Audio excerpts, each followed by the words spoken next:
Second लहर के time पर भी मुकम्मल हैं? क्या हम हैंडल कर पाएँगे? मैं इस बारे में एक बात उससे पहले ये कहना चाहूँगा, क्या हमारी सोसाइटी या सोशल रिस्पॉन्सिबिलिटीज़ की तरफ हमारा ध्यान नहीं जाना चाहिए? हुँ। मैं कुछ फैक्ट्स और फिगर्स आपको बताना चाह रहा हूँ। पिछले 4 दिनों से अगर आप गुड़गाँव में देखेंगे तो 50 या 50 से ज़्यादा केस आ रहे हैं। आपको जान के हैरानी होगी, इनमें से 60% केस ब्रेक थ्रू इन्फेक्शन के, यानी वैक्सीनेशन होने के बावजूद, 2 डोज़ होने के बाद भी इन्फेक्शन हो रहा है। कुछ बच्चे भी शामिल हैं इसमें।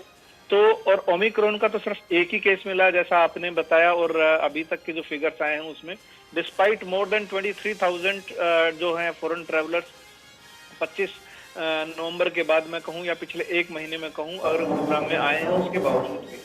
तो जो मेन रिस्पॉन्सिबिलिटी है, वो लोगों की ये रिस्पॉन्सिबिलिटी है कि अब हमें अपने आप को, सोसाइटी को रिस्पॉन्सिबल होना पड़ेगा, सोशल रिस्पॉन्सिबिलिटी निभानी पड़ेगी, जिसमें कोविड एप्रोप्रिएट बिहेवियर बहुत ज़रूरी है।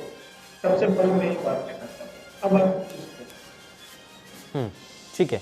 मैं ज़रा एक-एक करके रिएक्शन ले लेता हूँ। अरविंद भारद्वाज जी, गठबंधन में सरकार, लेकिन जो सरकार के द्वारा कदम उठाए जा रहे हैं, आपको लग रहा है कि काफ़ी हैं और ये बढ़ते संक्रमण को रोक पाने में ये कारगर तरीका है, अभी तक जो अपनाया गया है? शुभेंदु जी, जिस तरह की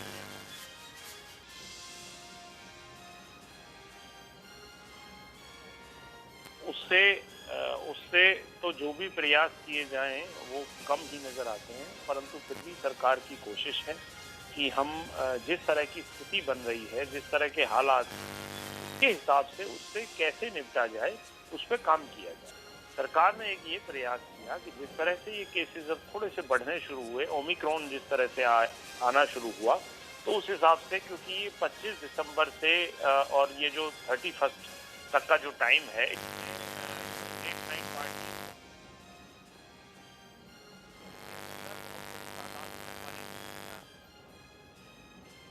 उन सेलिब्रेशंस में जाते हैं। तो इसलिए रात को जिस तरह के रेस्ट्रिक्शंस लगाए, वो यही सोच के लगाए, और आगे भी जिस तरह से जो जो हालात नजर आएंगे, अगर हालात अच्छे होते हैं, हम तो सब यही प्रार्थना करते हैं कि हालात बहुत अच्छे हों, ये बीमारी खत्म हो।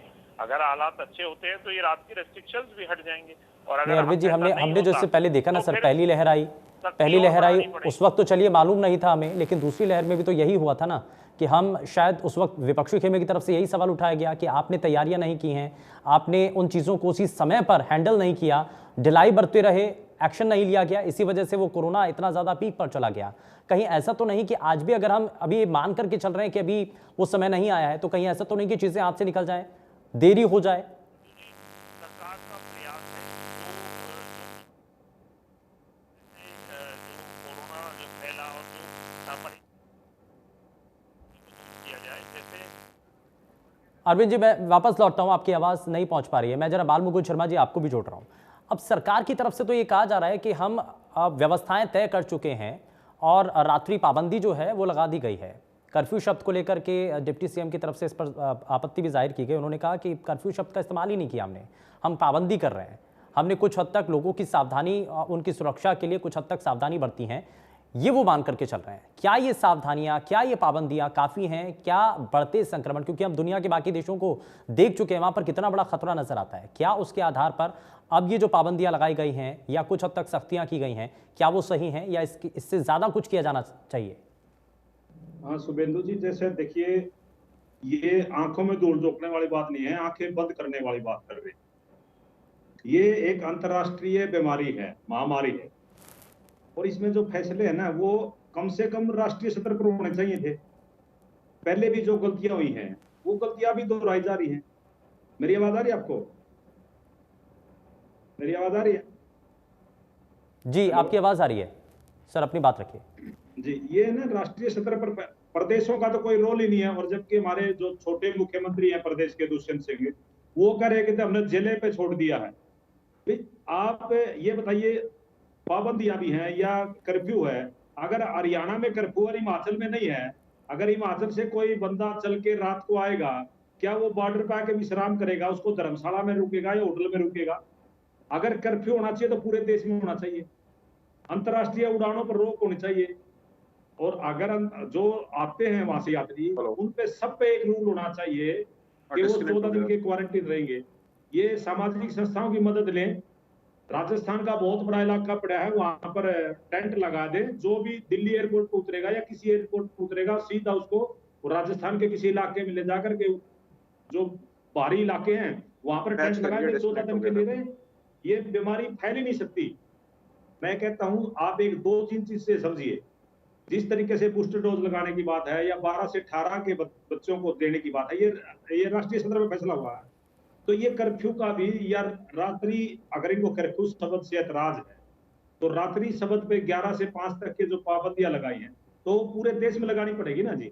अगर मान लीजिए पंजाब ने नहीं लगाई, कोई आदमी 10 बजे, क्योंकि ये मेरा देश, पूरे देश में हमें घूमने की आजादी है, भ्रमण करने की आजादी है। अगर पंजाब से कोई आदमी 10 बजे चलेगा तो 11 बजे क्या वो खनौरी बॉर्डर पर आकर के रात्रि विश्राम करेगा, या वो जींद पहुंचेगा, या दिल्ली जाना चाहता है तो वो दिल्ली हरियाणा से तो निकल नहीं पाएगा। तो ये भ्रमित करने वाले और बीमारी को ज्यादा फैलाने वाले विषय हैं। मेरा ये निवेदन सरकार से भी, और हमारे जो ये विद्वान लोग बैठे हैं जो गुरुग्राम से सीएमओ हैं, उन लोगों को भी कहना चाहिए। वो ठीक है, अब डिजास्टर मैनेजमेंट में सरकारी दबाव नहीं होता, जैसे चुनाव के समय डीसी पावरफुल होता है, ऐसे आज ये पावरफुल है। अब दिल्ली जो फैसले ले रही है वो अगर गुड़गांव नहीं लेगा तो कैसे बीमारी रुक जाएगी। और दूसरा, दुष्यंत सिंह जी कह रहे थे कि वे जिस जिले, चलिए, तो ये कुछ जाहिर तौर पर बड़ी चीजें हैं। अब इसमें ये कहा जा रहा है कि इसमें कुछ हद तक सख्तियां और बढ़ा देनी चाहिए, इसमें कुछ हद तक ऐसे बड़े कदम उठाने की जरूरत है जिससे कि लोगों को और जितने भी भूखे हैं उनको बचाया जा सके।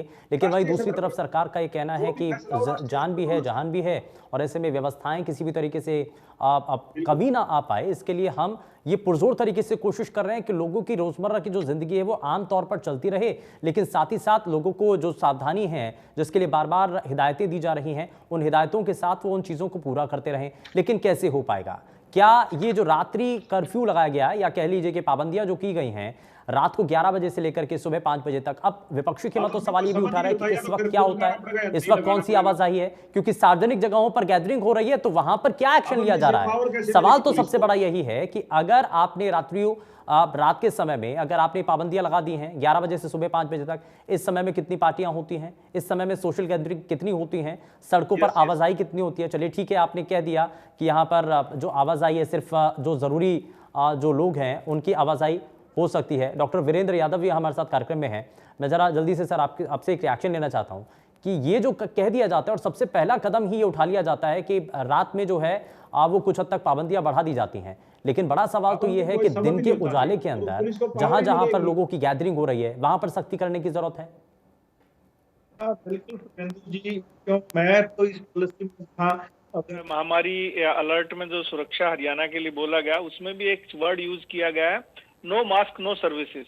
और बेसिकली शुभेंदु जी, मैं एक बात आपको बताना चाहूंगा, अगर कोविड अप्रोप्रिएट बिहेवियर की हम जो बार बार बात कर रहे थे, अभी WHO ने भी उसमें एक चौथा पार्ट जोड़ा, और वो वैसे भी जरूरी है, वेंटिलेशन। जो एयर कंडीशनड जगह है, चाहे वो एरोप्लेन हो आपका, चाहे पार्टी प्लेसेस हो, अगर वो एयर कंडीशन है, प्रॉपर वेंटिलेशन नहीं है तो चांसेस ज्यादा है। आपको मैं एक बात बताऊं, जब भी अभी पीछे से मैंने एग्जांपल अभी आपको दे रहा था, साथ में एक एग्जांपल और देता हूं। जो 68 केसेस कल आए थे, आज 61 केसेस आए गुड़गांव में। आपको जान के हैरानी होगी, एटलीस्ट 40 to 50% अभी भी जो रिस्पॉन्ड कर रहे हैं हमारे टेलीफोन को, जिनसे हम कॉल पे बात कर रहे हैं, वो ट्रेवल की हिस्ट्री है, और ज्यादातर की एयर ट्रेवल की हिस्ट्री है। इसके अलावा या कहीं शादी में गए या किसी फंक्शन में गए, तो इन लोगों की हम बात करें तो 60 to 70% या तो ट्रेवल की हिस्ट्री है या पार्टी या फंक्शन की हिस्ट्री है। तो मास्क जो है सबसे इंपॉर्टेंट चीज है। मैंने आपको पहले भी बोला है, infection, breakthrough infection possible है वैक्सीनेशन के बाद भी, चाहे ओमिक्रॉन हो चाहे कोविड हो। सोशल रिस्पॉन्सिबिलिटी हमें समझनी पड़ेगी। कुछ टाइम के लिए हमें एक बार दोबारा से अपने आप को समझाना पड़ेगा। मास्क वैक्सीनेशन के बराबर ही उतना ही इफेक्टिव यूज है। शुभेंदु जी, लोगों को मास्क पहनना पड़ेगा for the time being. Services हम प्रोवाइड कर सकते हैं, आप और हम। मेडिकल इमरजेंसी एक अलग क्राइटेरिया है, this is a social responsibility and emergency. ठीक है, बिल्कुल यहाँ पर मास्क पहनने की जरूरत है, और जो कोरोना संबंधी जो गाइडलाइन है उनका पालन करने की जरूरत है, लेकिन कितना हो पा रहा है? मैं रजत जी को भी जरा शामिल कर रहा हूँ। रजत जी, ये बार बार कह तो दिया जाता है कि इसमें सभी लोगों को ऐसा करना चाहिए, लेकिन कितने लोग कर रहे हैं? क्योंकि सार्वजनिक जगहों पर जब हम जाते हैं, मार्केट में जाते हैं, मॉल में जाते हैं, तो वहां पर कितने % ऐसे लोग हैं जो कि मास्क पहन करके जा रहे हैं? सभी को पता है कि कोरोना का खतरा आज भी बना हुआ है, लेकिन बिना सख्ती के क्या लोग कर रहे हैं?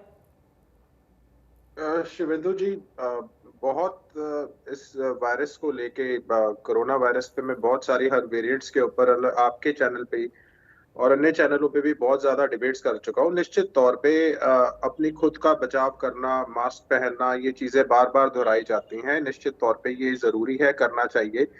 और कभी ना कभी तो अगर हमें इससे बाहर आना है, क्योंकि एक के बाद एक कोई ना कोई वेरिएंट सामने आ जाता है। लेकिन अगर हम इंटरनेशनल, जैसे अभी यहाँ जिक्र हो रहा था कि 25,000 के करीब जो है वो पिछले महीने इंटरनेशनल जो ट्रैवल हिस्ट्री है उनकी रही है, और जिन्होंने ट्रैवल किया है। आज बात इंटरनेशनल की बजाय हम अगर उनको तभी लॉक कर देते तो पूरा देश के वासियों को लॉक करने की जरूरत नौबत नहीं आती। और अब तो डोमेस्टिक जो एयर ट्रैवल है, ये जो WHO की अभी इन्होंने जारी किया है, वो ज्यादा उन्होंने एयर ट्रैवल के ऊपर ही, उसमें चाहे इंटरनेशनल हो चाहे डोमेस्टिक हो। दूसरा, आप यहाँ जिक्र हो रहा था कि नाइट रिस्ट्रिक्शंस के बारे में, जबकि रात को तो ठंड के मौसम में वैसे ही जो है जरूरी काम, दुकानें बंद, आवाजाही कम हो जाती है। मैं ये जानना चाहता हूँ कि दिन में क्या ओमिक्रॉन या डेल्टा या अल्फा कोई भी वायरस हो, क्या वो दिन में कहीं भाग जाता है या छुप जाता है?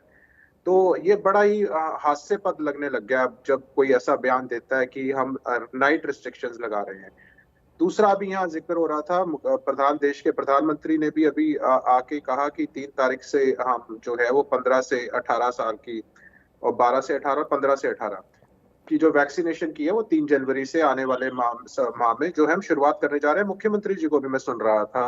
अच्छा होता कि अगर आप हम कुछ बोलेंगे तो आप उसको सुनने की बजाय आप उसमें कहीं ना कहीं कुछ ना कुछ सोचते हैं कि कोई आलोचना कर रहे हैं। मैं खुद का अभी नहीं दूंगा। मैं आपको सीनियर एपिडेमियोलॉजिस्ट हैं एम्स के, डॉक्टर संजय के राय, और वो प्रेसिडेंट भी हैं इंडियन पब्लिक हेल्थ एसोसिएशन के।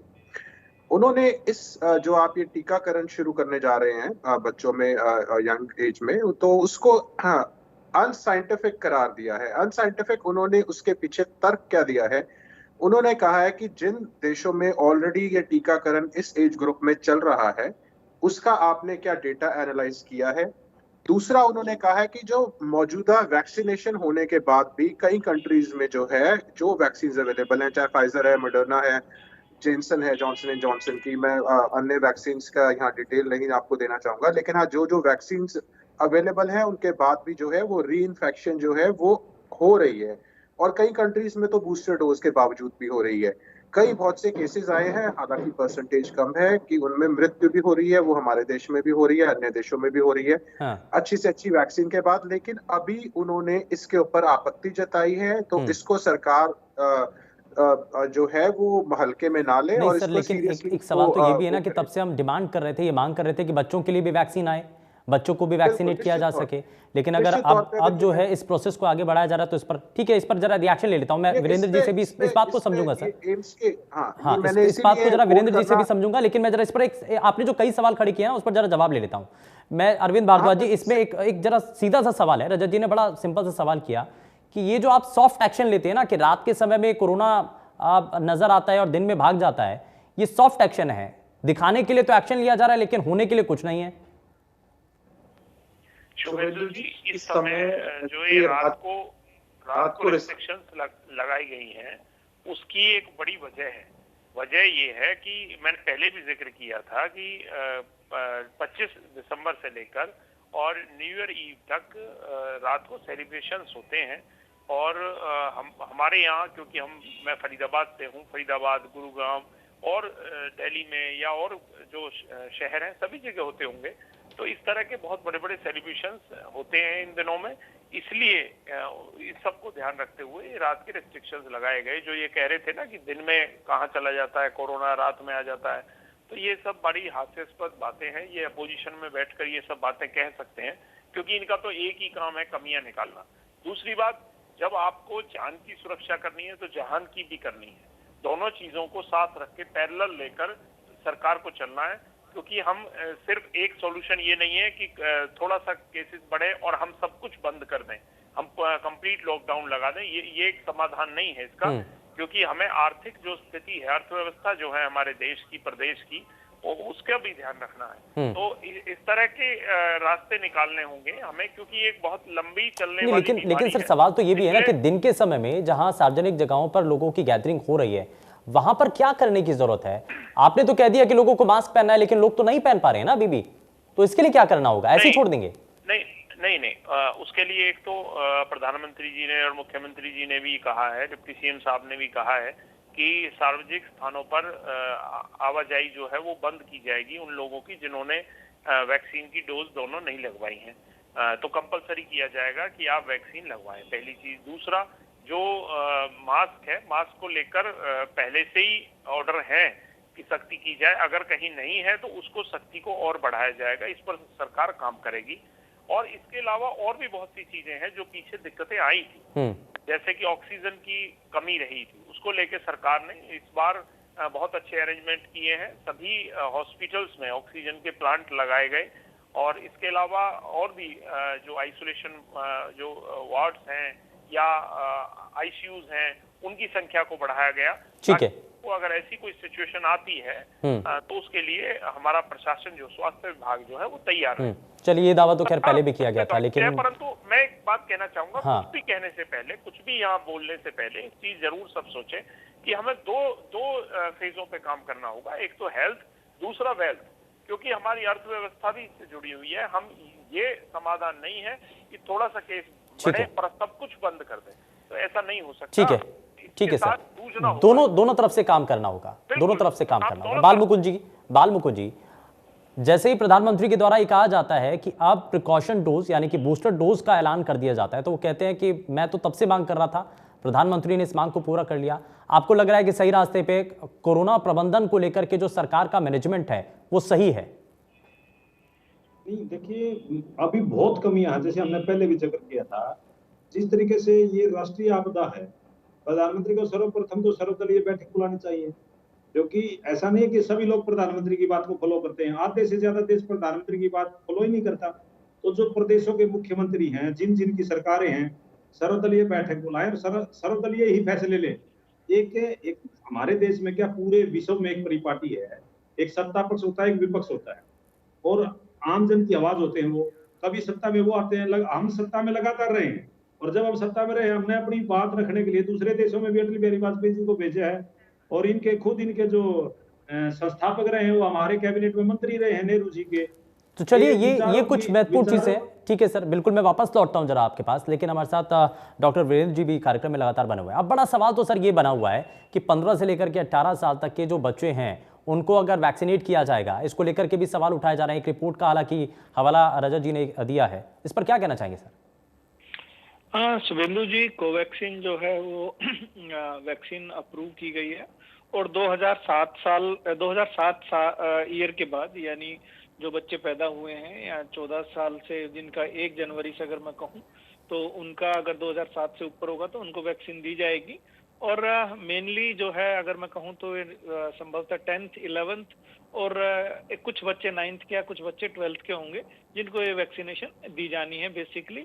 और अभी कोवैक्सीन को अप्रूवल हुई है, जाइडस दूसरी है, लेकिन अभी जाइडस की वैक्सीन जो है इंडिया में अवेलेबल नहीं हुई है। और मैंने पहले भी बताया था, जो डेटा में मैं फिर आज बात कहूंगा, तो अभी हमने जो इसका एक रीजन जो मैं कह रहा हूँ और जो हमें नजर आ रहा है, आपने देखा होगा कि जो हमने एंटीबॉडी का सर्वे किया था, उसमें भी जो 12 से 18 के बीच में बच्चे थे उनको जो है उनको देखते हुए, और अभी जो नए केसेस आ रहे हैं, अभी जो हमारे आज के 61 केसेस हैं, इनमें हमारे पास 14 बच्चे हैं, और 14 बच्चे ऐसे हैं, 14 में से 12 बच्चे ऐसे हैं जो 12 साल से ऊपर के हैं।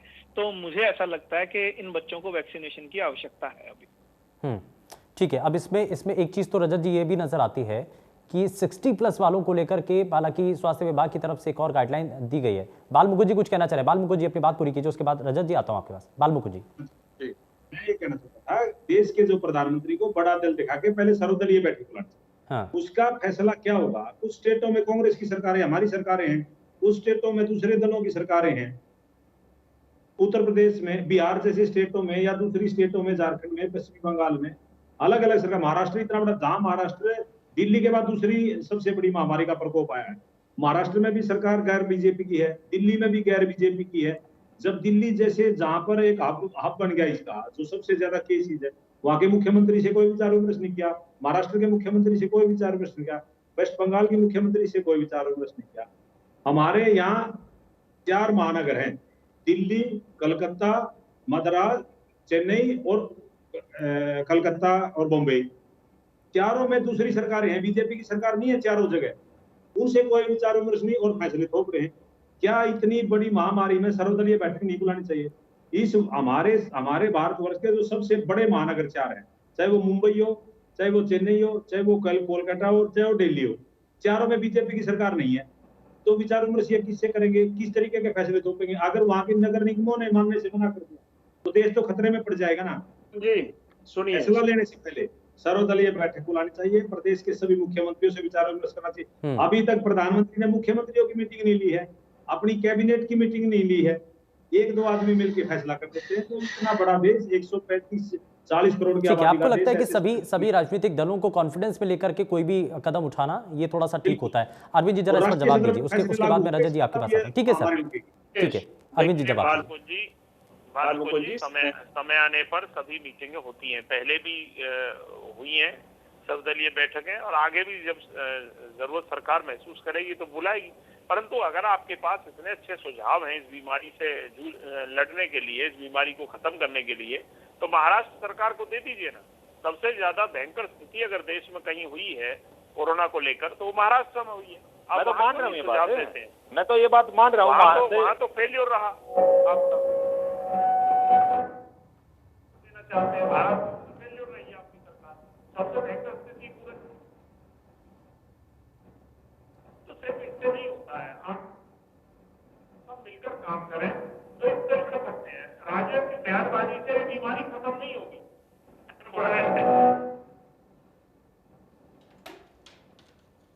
कोविशील्ड जो होते हैं देंगे जाबी थे दूसरे संगठनों की सरकार बाहर पर अगर आप इस बात का तो स्पेशल वाइज लड़ा जाता आपसे ये जैसे जो विकसित देश हैं वो यूके में अभी लगाइए क्या स्थिति है, पिछले 1.5 साल हो गए, 2 साल हो गए, उसके बाद वहां स्थिति काफी नहीं आ रही। तो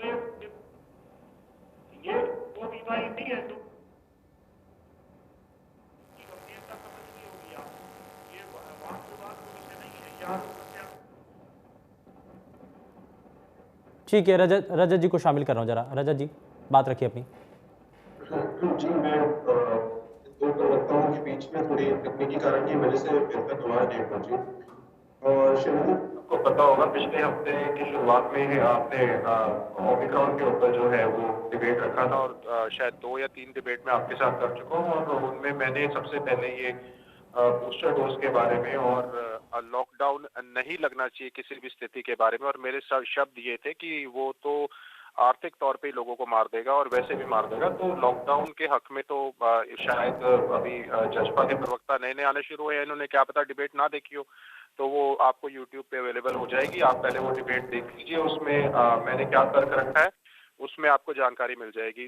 दूसरा, जहां तक हरियाणा की बात है, हरियाणा के संदर्भ में मैं कहना चाहूंगा, शिवेंदु जी, नीति आयोग के आज आंकड़े आए हैं हेल्थ इंडेक्स के, और उसमें हमारे पड़ोसी राज्यों के से भी हमारी जो है हरियाणा पिछड़ा हुआ दिखाया गया है, जिसमें मैं हिमाचल का और पंजाब का जिक्र खास तौर पे करना चाहूंगा, और छत्तीसगढ़ जैसे राज्य से भी मतलब खराब स्थिति में जो है वो हेल्थ इंडेक्स में आज हरियाणा को दिखाया गया है।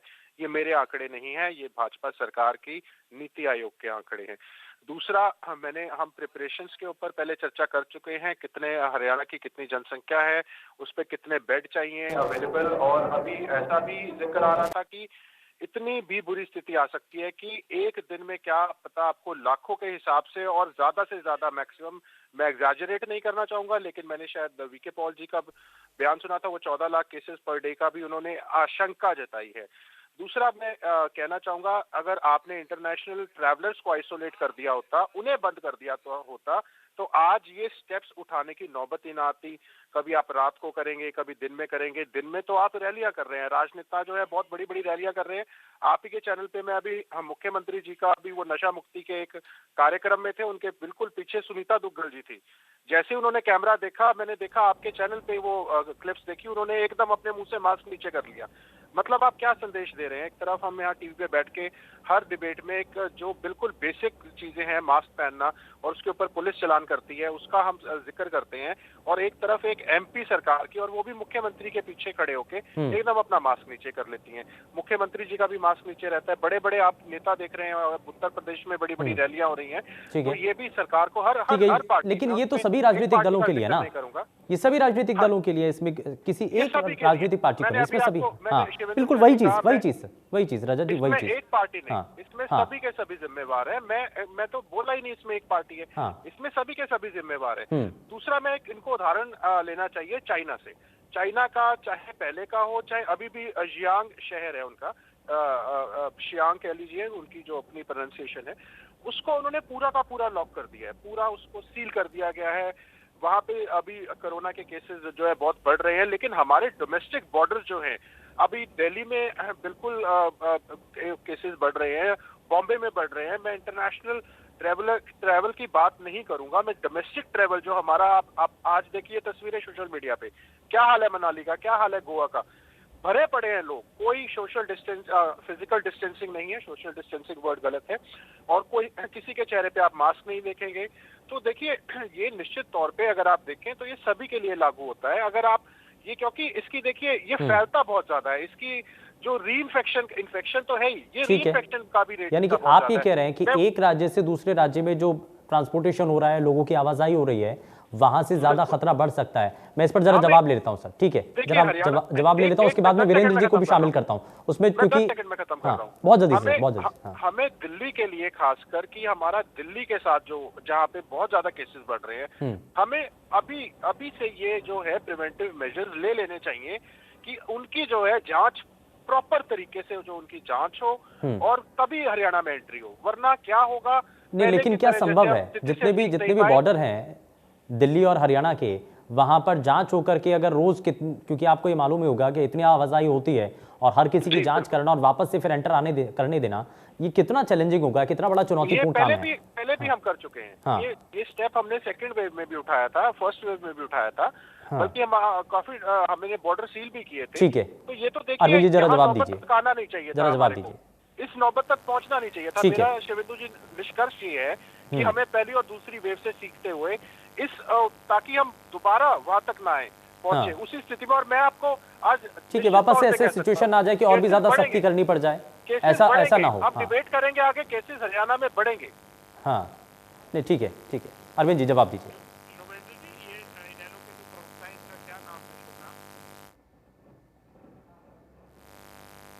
अरविंद जी मुझे सुन पा रहे हैं आप? चलिए, लगता है शायद संपर्क टूट गया, मैं दोबारा से संपर्क साधने की कोशिश करूंगा। लेकिन जरा मैं इसमें वीरेंद्र जी आपको जोड़ रहा हूं।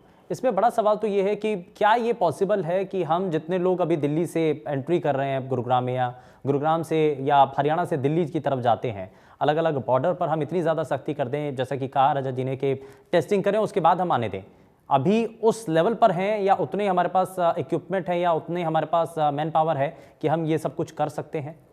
प्रैक्टिकली अगर मैं कहूँ तो ये पॉसिबल नहीं हो सकता। कि और पहली बात तो ये है कि एक एग्जांपल देते हैं, अगर आप बार बार भी देखें, एक इंक्यूबेशन पीरियड है कोविड इन्फेक्शन का, 2 to 14 डेज। को जरूरी नहीं है कि मैं पहले दिन, दूसरे दिन पॉजिटिव आऊँ, तीसरे दिन आऊँ, अप टू 14 डेज में पॉजिटिव आ सकता हूँ। तो डेली टेस्ट करना या अल्टरनेट डे टेस्ट करना संभवतः पॉसिबल नहीं है। और एक on average, I don't know, क्योंकि मेरा संभवतः इससे वास्ता नहीं, लेकिन एक अंदाजा एडमिनिस्ट्रेटिव आपके चैनल्स में या कहीं और भी मैंने प्रिंट मीडिया में अगर मुझे याद हो तो 3.5 लाख के आसपास तो डेली, सिर्फ दिल्ली से अप डाउन करते हैं गुड़गांव की तरफ। 6-6.5 लाख गुड़गांव में डेली बाहर से आते जाते हैं। तो संभवतः हम 6-6.5 लाख लोगों को डेली या अल्टरनेट डे या हफ्ते में 2 बार भी टेस्ट करना संभव नहीं है, और इसका कोई औचित्य भी नहीं बनता। हाँ, बॉर्डर पे सख्ती की जा सकती है डेफिनेटली, अगर कहीं एक हो, लेकिन ओवरऑल अगर लोगों का, मैं एक बार फिर ये कहूंगा, पूरा वर्ल्ड ओपन है, इकोनॉमी ओपन है, कोविड कहीं गया नहीं था, लेकिन हमें थोड़ा सा सीखना पड़ेगा। शुभेंदु, जहां मैंने शुरुआत की थी, सोशल बिहेवियर और जो सोशल रिस्पॉन्सिबिलिटी लोगों को लेनी पड़ेगी, क्योंकि अभी डिबेट में बात आई ना, इन्फेक्शन, री इन्फेक्शन, ब्रेक थ्रू इन्फेक्शन, ये सब पॉसिबल है, और कुछ और टाइम हमें अभी लगेगा सारी चीजों को वो करने में, क्योंकि तैयारियां की जा सकती हैं, लेकिन आप समझ सकते हैं एक लिमिट होती है हर चीज की, एग्जॉशन पॉसिबल है। ठीक है, मैं एक सवाल और जल्दी से कर लेना चाहता हूं सर। एक जो स्वास्थ्य विभाग की तरफ से एक निर्देश है, इस पर यह भी दिया गया है कि 60 साल से ज़्यादा उम्र के जो लोग हैं उनको वैक्सीनेट किया जाएगा, यानी कि प्रिकॉशन डोज उनको दी जाएगी, बूस्टर डोज उनको दी जानी है। इसके लिए मुख्यमंत्री की तरह कहा गया था कि 60 साल से ज़्यादा जो उम्र के लोग हैं उनको हम सबसे पहले प्राथमिकता में रखेंगे। लेकिन इसमें टर्म तो ये भी है कि पहले जो डॉक्टर हैं उनके आधार पर ये पता चलेगा, वो जिस पेशेंट को लिखेंगे जिसके अंदर कोई गंभीर रूप से लक्षण नजर आते हैं या कोई गंभीर बीमारी है, तो उनको डोज दिए जाने के लिए पहले डॉक्टर के द्वारा लिखा जाएगा। ये कितना सही है सर? शुभेंदु जी, 3 बातें मैं इसमें ऐड कर देता हूँ। हाँ। पहली बात तो हेल्थ वर्कर्स और फ्रंटलाइन वर्कर्स को तो देना ही है बूस्टर डोज। उसमें भी एक शर्त जो रहेगी, और वो 60 साल वालों के लिए भी शर्त रहेगी, इन तीनों कैटेगरी के लिए एक शर्त ये रहेगी कि आपका सेकंड डोज के बाद जो टोटल टाइम पीरियड है 9 मंथ्स का ड्यूरेशन होना चाहिए, 39 वीक्स का ड्यूरेशन होना चाहिए। एक बात तो, और शुभेंदु जी आप जानते हैं जहां तक सवाल है 60 एंड अबव, ऑलमोस्ट आज के लाइफस्टाइल को देखते हुए या सिनारियो को देखते हुए मुझे नहीं लगता कि हर किसी को कोई ना कोई कोमोर्बिड कंडीशन किसी ना किसी तरह से होगी। और कोमोर्बिड कंडीशन चाहे वो हाइपरटेंशन रही हो, चाहे डायबिटीज रही हो, चाहे कैंसर इत्यादि या कोई ऐसी किसी बीमारी का इलाज ले रहे हो, मेजोरिटी में ऐसा है कि वो ये कवर हो जाएगा। इक्का दुक्का लोग जो हैं वो संभवतः बचेंगे, उनको संभवतः आने वाले दिनों में उनके लिए भी वैक्सीन अलाउ कर दी जाएगी। चलिए ठीक है, बहुत शुक्रिया सर, बहुत शुक्रिया सभी खास मेहमानों का कार्यक्रम में शामिल होने के लिए। समय थोड़ा सा कम है लेकिन बहुत शुक्रिया। लेकिन सभी से अपील एक बार फिर से कि आप कोरोना संबंधी नियमों का आपको पालन करना होगा और वैक्सीन की आपके लिए दोनों डोज लगवाना बड़ा जरूरी है, तभी आप जो बढ़ता संक्रमण है उससे अपने आप को, अपने पूरे परिवार को बचा पाएंगे। पेशकश में फिलहाल के लिए बस इतना ही। नमस्कार।